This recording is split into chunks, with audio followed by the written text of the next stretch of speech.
back to me, Jace, and on today's video I'll be doing the review of this, the Dead Marshes piece from Weta Workshop. As the sharp-eyed of you have probably noticed, we're at a slightly different angle to normal, and there's a reason for that, which brings me to the very first thing on this review, which is I ain't moving this piece. I'm not moving it.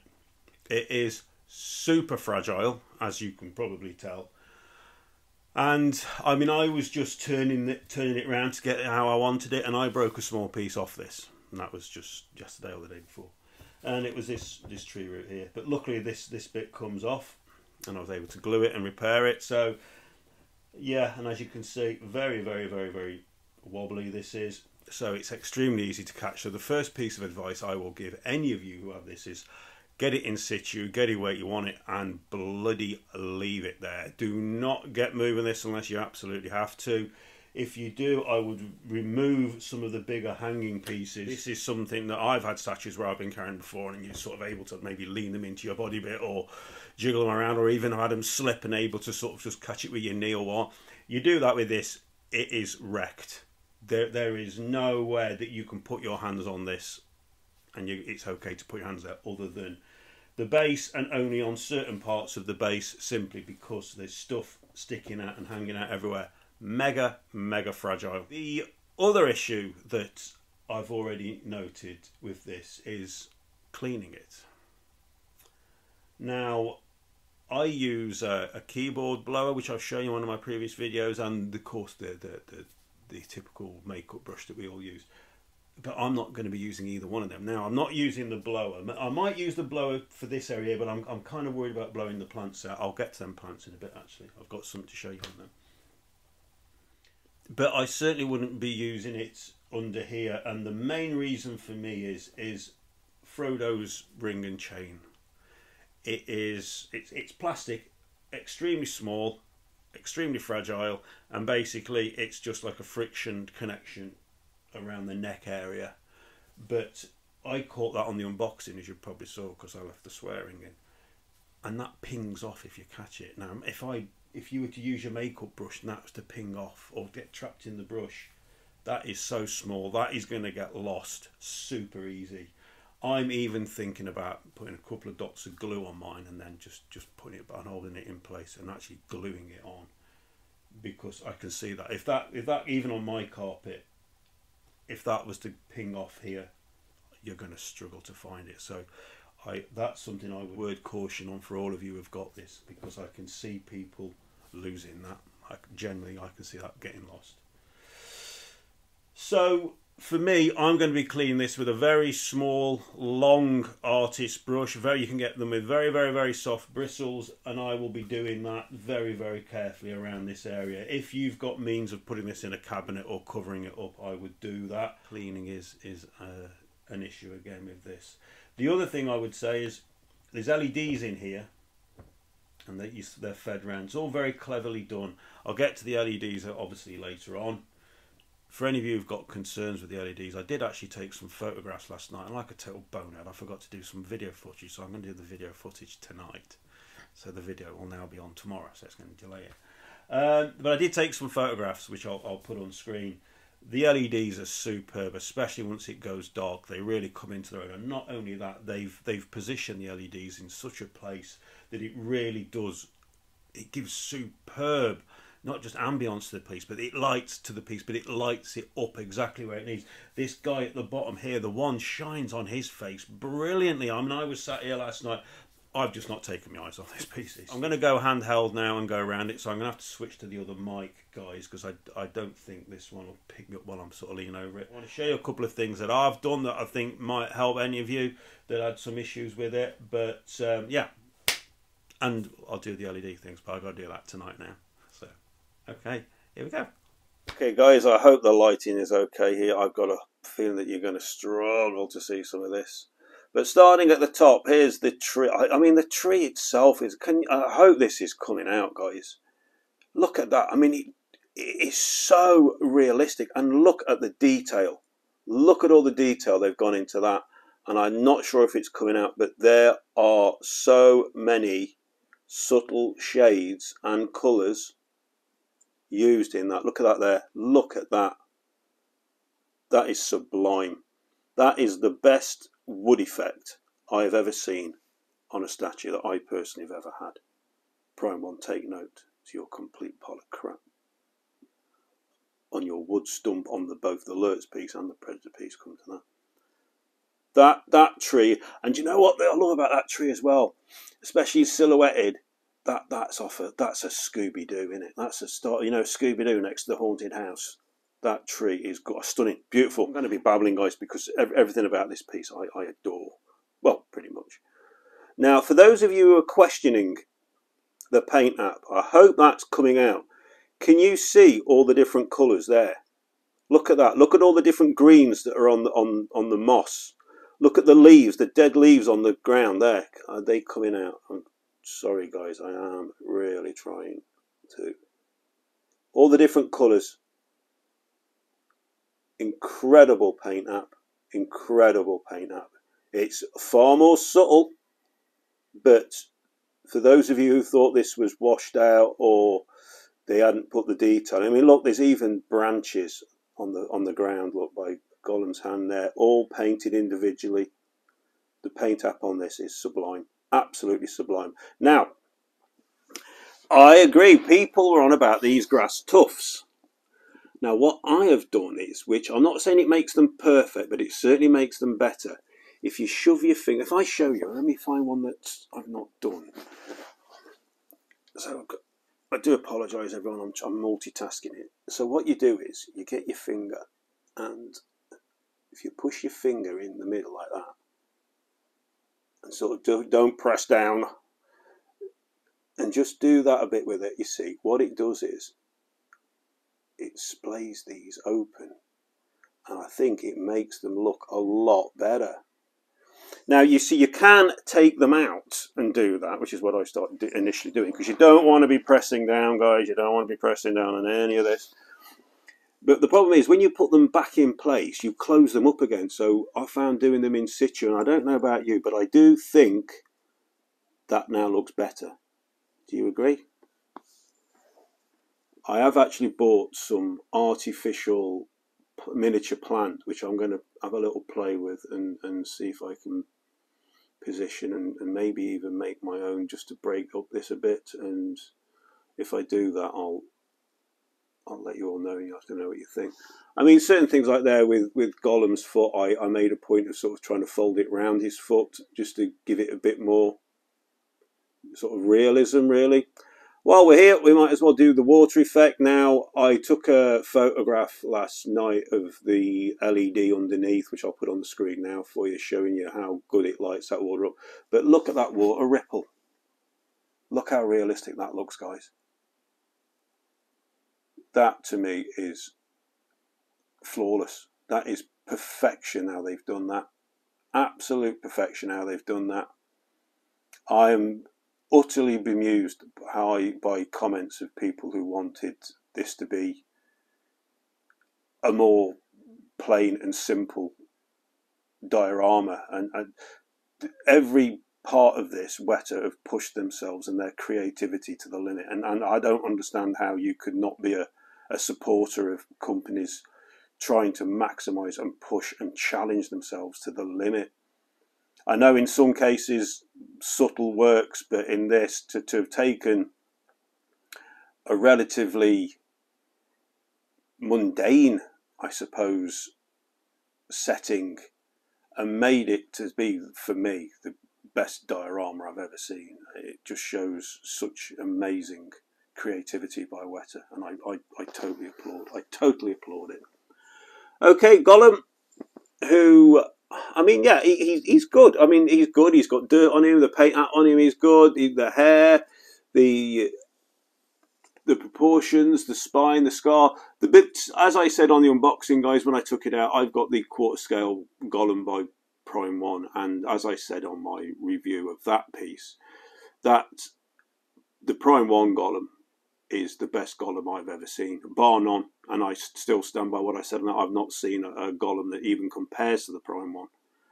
And so, unfortunately, this is I'm afraid to say, I'm sorry to say, a lesser Gollum to that. But the thing is, we'll go up onto Sam, because obviously there's a discussion about likenesses here, and you know, it's what we're talking, 50% likeness to Sam on that,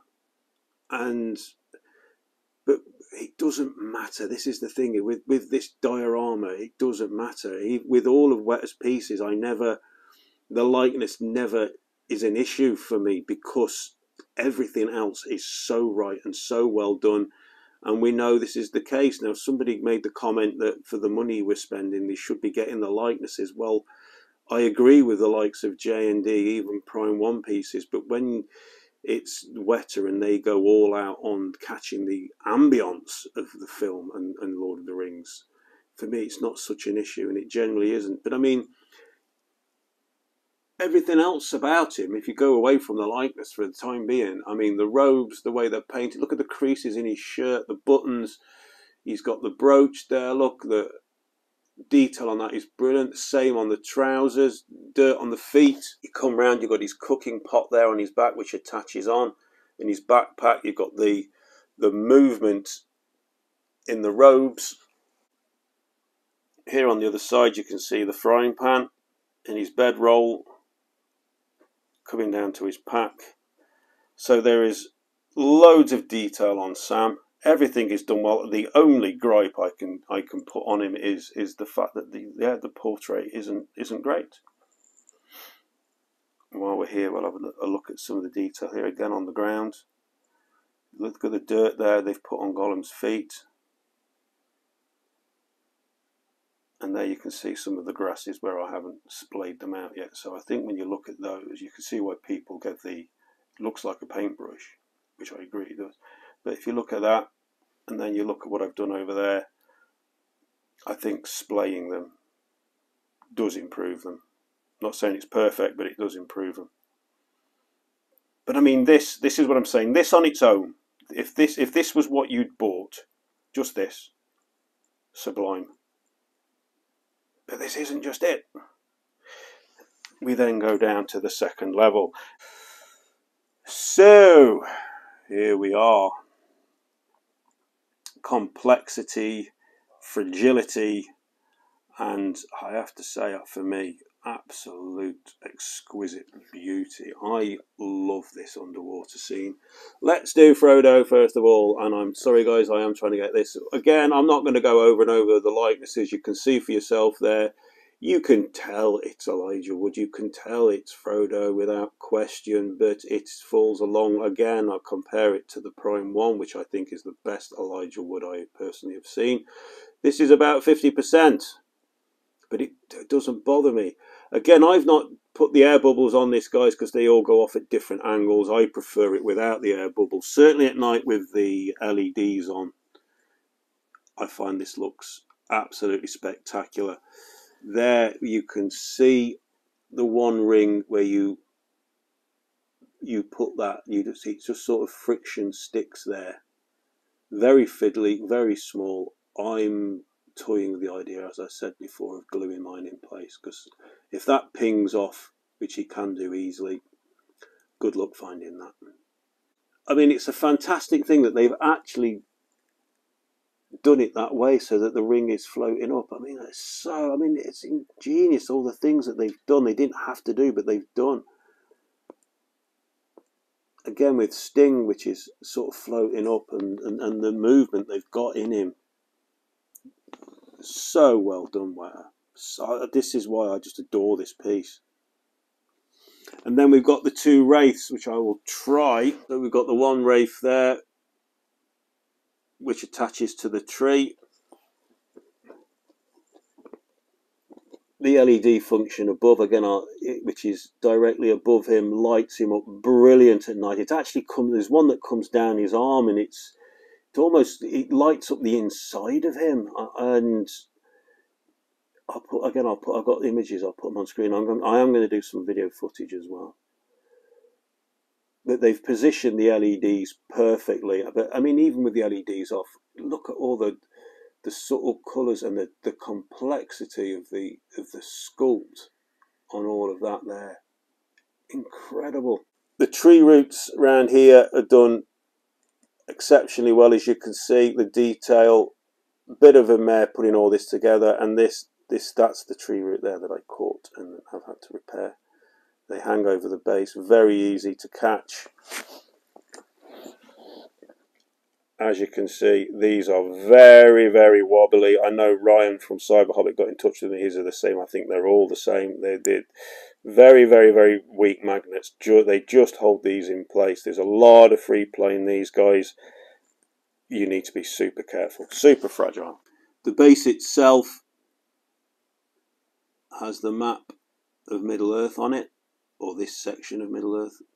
I like this. Somebody said they didn't like this this base done the way it is. I've got to be honest, I do. I think it looks brilliant. I think that the fact that you've separated the marshes from the base, there's a clear definition. I'm a fan of that. Look at that there. Isn't that brilliant? Oh, I just love it. I just love this piece. And then over here we have the other wraith. I mean, look at the movement in that hair and the tangled weed, and I mean, it's just every part of this statue is just fantastic, absolutely fantastic. And again, I'll put an image up. They've positioned the LED in such a way that it actually shines down through past Frodo, and it lights this guy up perfectly. The angle of where I sit and look at this, I can see him coming through, and it's. You take these pieces off, they're fantastic pieces on their own, but the fact that you get all of this together in one piece is brilliant. Sorry guys, that noise you can hear is my leg rubbing against my leather sofa. I haven't got wind, or not at the moment. And yeah, while we're here, there's Gollum's hand coming through the water. And have a look from the underside there, looking up through the water surface.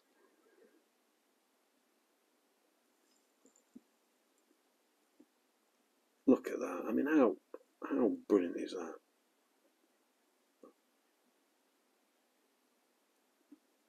Absolutely fabulous piece this is.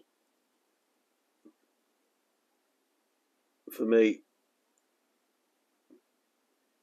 this is the best Lord of the Rings piece I think I've ever seen. I love it. I adore it.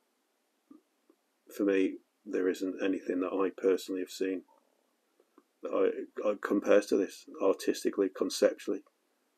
A company pushing itself to make something as exquisite as this is.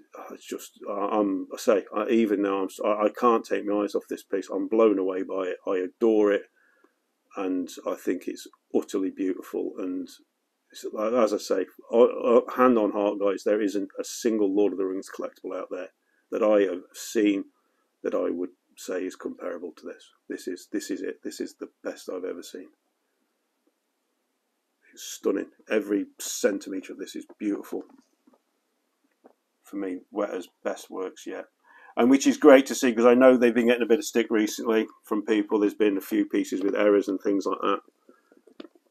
Look at that. I mean, look at that. That's the capture, isn't it? That there, like that. I love it. How can you not? I see one or two people I see have come out saying they're not fans of this. I'm staggered by that statement. I am staggered by that statement. But I suppose we're all different, and we all have differences of opinions. And my opinion is, this is absolute, utter perfection. Right, let's wrap this one up. Don't follow the lights.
Okay, so there we have it. My review of the awesome Dead Marshes piece by Weta Workshop.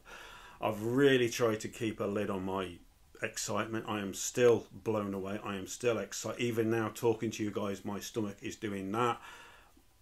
I cannot. The thing is, I don't want to come across as that I'm kissing Weta's arse here. I have slated them when they've done things wrong, the same as I've slated Prime 1 and Queens and Infinity. Anything that I spend my money on, I have always been brutally, bluntly honest about that piece, and I am doing that now. I absolutely assure you. Most of you have watched my channel for a long time. You know that for a fact. But it is difficult for me to keep anything resembling a level head on this piece. I'm actually shaking. I absolutely adore this piece. Now, on the subject of why I am so totally against the fact that some people wanted a more subtle piece done, as I say, like the art print with them just walking across the marsh, and why I am 100% against that, and I tell you why. And I can understand why some people would want that. Subtlety works in certain pieces. The first one that springs to mind is the beautiful MC piece, the Gandalf in cart. Totally works with that. With this, that subtle, them walking across the marsh, to me, dull, boring. It would have taken them minutes to have discussed that. There is no artistic concept, to my mind, particularly involved. Of course, they would have made it beautiful. Of course, there would have been. I'm generalising here. This gets, as from the second I saw it, I have never been so excited about a piece. And that is the thing for me. It's something that sparks a reaction, that flares your passion. And that's its passion. Surely this is passion. And I don't see how a flat, simple, we'll just do and walk, and that would not have got my passion going. In fact, I probably wouldn't have even gone for it, because it would have just looked so simply done, so subtly. I'm a full supporter of this. The fact that a statue company is prepared to push and push and push the concept, to push the artistic capabilities of their sculptors and their designers, and to engineer it, and then to have gone, well, let's put Gollum's hand going through the water, and then they've got to address that, and an above and below water scene, and the LEDs and the position of the LED. I mean, just talking about it, you wouldn't be having this conversation with a flat walking across the marshes piece. And I don't want to seem like I'm having a go at people who want that. I'm not. I'm just trying to explain my position and why I am so in love with this piece. And I am so pleased that Weta did it. I hope they keep doing that. I hope they keep pushing artistic concept to this degree. I was talking on the phone with Jacob last night. We're over an hour. We always end up. He is a huge collector of Lord of the Rings. And we were both there saying, I don't see how they're going to top this. I don't see how any company can top this. It is just simply, for me, as I said back in July 2022, I called it then, I stand by every bloody word I said, and this is just my opinion, guys, simply the greatest Lord of the Rings collectible in existence. There is nothing out there that I have seen that I would even consider being above this. Nothing. Full stop. And I'm not getting into any debates and arguments over it, guys. That's my opinion, and I firmly stand by it, and I've had plenty of time to think about it, and now I've got the piece. I know that is where I'm at. That's where my heart is. That's where my head is. It's where my passion is, and I love it. I love this. I love it. 10 out of 10. Obviously 10 out of 10. It was never in question for me. The only thing I was worried about was certain issues, which luckily I've not had issues with. Yes, it's mega fragile. Yes, the likenesses of Sam and Frodo, and even Gollum to a certain degree, are not in comparison to what Prime 1 have achieved and what other companies have achieved. But it doesn't matter. It doesn't matter. I just don't know how now I'm going to get something that is going to get me so emotionally charged as what this has. And that's what it's done for me. That's the key thing for me. everything that I do, everything that I collect, it's about passion, it's about love. Me and Jacob were chatting last night about it. It's so great to be able to talk to people like who share the same emotions as you. And I've never had anything that I own, that I've seen and wanted to own, from day one, from reveal, that has flared and fired up such an emotional reaction and such a huge, I'm dry mouthed now, passion in me as what this has. And now I've got it here in the flesh. For me, as I've said before, I'm not going to keep going over it, it's the greatest Lord of the Rings collectible out there. For those of you who don't like it, fair enough. I'm not here to change your mind. I've got no inclination, no intention of changing your mind. But for me, statue companies that do this, that are prepared to do this, that are brave enough to do this, they get my vote every single time. And that's it. That's my review. And I've just about managed to keep my emotions under control. Anyway, listen guys, I'm going to wrap this up. You are not going to believe how long I've spent filming this. And I actually forgot last night when I took the photographs to do the night filming. So I've got to do that tonight. So now the video won't be out tomorrow, which is just as well, because I've probably got the best part, about 3 or 4 hours editing to do now anyway. Yeah, obviously guys, shove it in the comments below. Let me know what you think. I'm blah, blah, blah. I know some of you are going to agree with me. I know some of you aren't going to agree with me. It's absolutely cool. Lert's space has gone, so that's now in. That's finally happening. So I'm really excited to do that video for you guys. I've already filmed the first half, obviously. Can't wait to do the final half on that. So that'll be coming at some point in the future. Obviously, I don't know how long that will be before it comes back. And I've got another couple of videos which I really need to make a start on as well. Everything has been delayed this year. I do apologise, but yeah, listen, the main thing is I hope you're all having a great weekend. I hope you all have a great week ahead. Really appreciate all the comments and feedbacks that I've had, especially recently on my recent videos, guys, because I know there's been some big gaps and all that, and I do apologise, but spare time is limited now, as a lot of you know, and I'm also trying to oomph the content. So, right, for those of you who know, I'm going to spend the rest of my day editing and just pottering around the house. There we go, I'm going to be doing a bit of pottering. I will catch you all on the next video. Take care of yourselves, guys. Really appreciate you watching. And yeah, if you've enjoyed the video, obviously, please click the like button and, you know, all the other gobbledy stuff that you do. And yeah, my head's all over the place, guys. It's all over the place. I've had to do this end section 5 times. Seriously. And normally I just do it boom, one take, done. But this, I'm all over the place. Look, I'm gabbling. Go on, see you, bye.